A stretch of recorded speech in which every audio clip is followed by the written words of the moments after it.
भारत चीन सीमा पर जो फिर फेस ऑफ हुआ है, जो चाइनीज़ की तरफ से कोशिश की कि हिंदुस्तान की बॉर्डर के अंदर सैनिक घुस जाएं, जो कि उनकी हमेशा इस तरह की हरकतें वो करते रहते हैं। हमें तो ये अनुमान था कि इस समय सभी देश के लोग कोरोना वायरस से लड़ाई लड़ रहे हैं, और ये सही है कि चीन से सबसे पहले कोरोना वायरस का रोग शुरू हुआ था, बीमारी शुरू हुई थी, और वो अब काफ़ी हद तक काबू में है। लेकिन फिर भी कुछ न कुछ केसेस आते रहते हैं, और आज दुनिया के हर देश के दिमाग में, उनके सामने एक ही सबसे ज़्यादा प्रायोरिटी है कि इस कोरोना वायरस डिजीज़ को किस तरह से काबू किया जाए, किस तरह से इसका कोई इलाज ढूंढा जाए, कोई वैक्सीन ढूंढा जाए, इसकी तरफ ध्यान है। लेकिन चीन है पाकिस्तान की तरह से अपनी हरकत से बाज नहीं आता, अपना कोई न कोई ध्यान भटकाने के लिए, हटाने के लिए इस तरह की हरकतें करते हैं। लेकिन आप अच्छी तरह से जानते हैं, पूरा देश आश्वस्त है इस बात पे कि हमारे सैनिक बल पूरी तरह से मुस्तैदी से काम कर रहे हैं और वीरता के साथ में देश की रक्षा करने के लिए हमेशा तैनात रहते हैं। देखिए, दिल्ली सरकार ने वार्निंग दी है हॉस्पिटल्स को कि समय से जो सूचना है वो मिलनी चाहिए।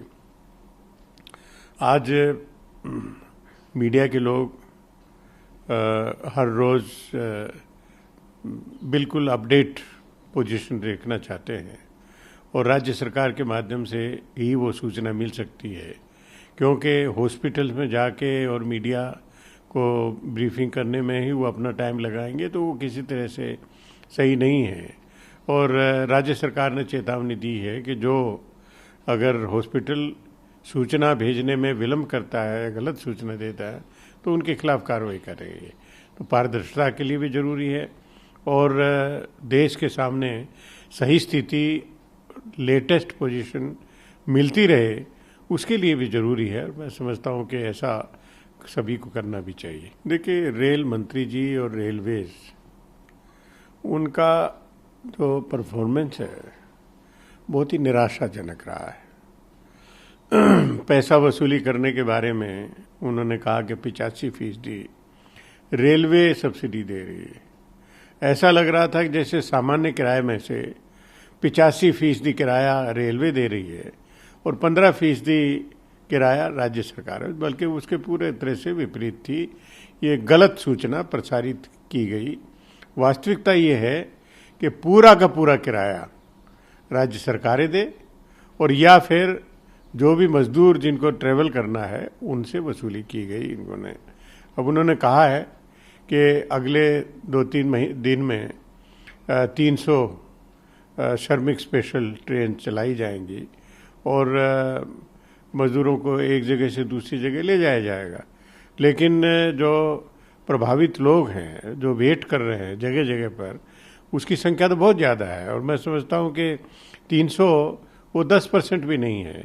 बाकी के लिए क्या व्यवस्था है? लंबे स्तर पर पूरी प्लानिंग के साथ में इनको बात करनी चाहिए। अगले 3 दिन में क्या होगा सिर्फ ही बता के छोड़ देना, क्योंकि आज भी अनेक ऐसे लोग हैं, वो कहते हैं कि हमने 10 दिन पहले रजिस्टर नाम कराया था, रेलवे में भी दिया था, और उनसे कहा गया कि हम आपको सूचना देंगे।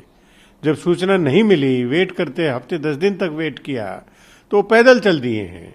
तो इसके लिए जो रास्ते में दुर्घटनाएं हो रही हैं, एक्सीडेंट हो रहे हैं, मर रहे हैं, रेलवे के इस व्यवहार के कारण जो पैदल चल रहे हैं, तो उसके लिए तो रेलवे ही दोषी है ना। तो मैं समझता हूँ कि एक पर्सपेक्टिव प्लानिंग देनी चाहिए। लॉन्ग टर्म प्लानिंग के तहत जो भी जिनकी बुकिंग है, जो भी लोग बाहर फंसे हुए हैं, उनको ट्रेन चलाकर उनको अपने गंतव्य स्थान तक पहुंचाना चाहिए।